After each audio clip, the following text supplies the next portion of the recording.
మోతికాకు డొల్లలు గుట్టి డొల్లల గొర్రపాలు విండి అటువంటి గనికినేమి అగ్గి మీద పెట్టి ఆ మాత్రం కాసుకొని తిన్నాక మల్లికార్జునుడు చిన్నగా బయ్యన్న దగ్గర వెళ్లిపోయి అన్నా బయ్యన్న గొల్రగాసి నేరం మన నాయన చెప్పిండు గాని ఇలా గొల్ర పేర్లు నేను నిన్ను అడుగుతా నాకు చెప్పు బయ్యన్నా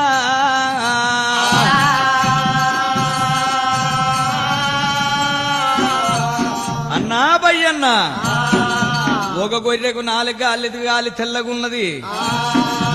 4 గాళ్ళు కాలిపోయి తెల్లగున్నది గా గొర్రె పేరునే అన్నబయ్యన్నో గా గొర్రె పేరు అన్నబయ్యన్న అయ్యా నాకల్ని చెప్పవే బయ్యన్నరా తమ్ముడా మల్లయ్య 4 గాళ్ళ గొర్రెను ఎల్లగాళ్ళ గొర్రె అంటారు అన్నా బయ్యన్న మరి 4 గాళ్ళు కాలితేనేమో ఎల్లగాళ్ళ గొర్రె అంటివి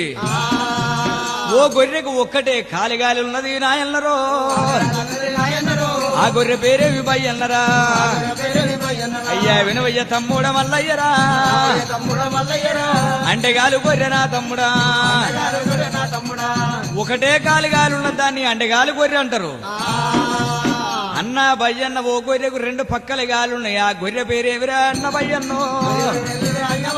నాకల్ని చెప్పవే అన్న బయ్యన్న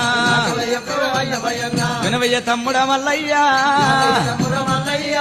2 పక్కల గాలున్న గొర్రెను బరి గొర్రె అంటారు కడుపు కింద గాలిందా అని కన్ని గొర్రె అంటారు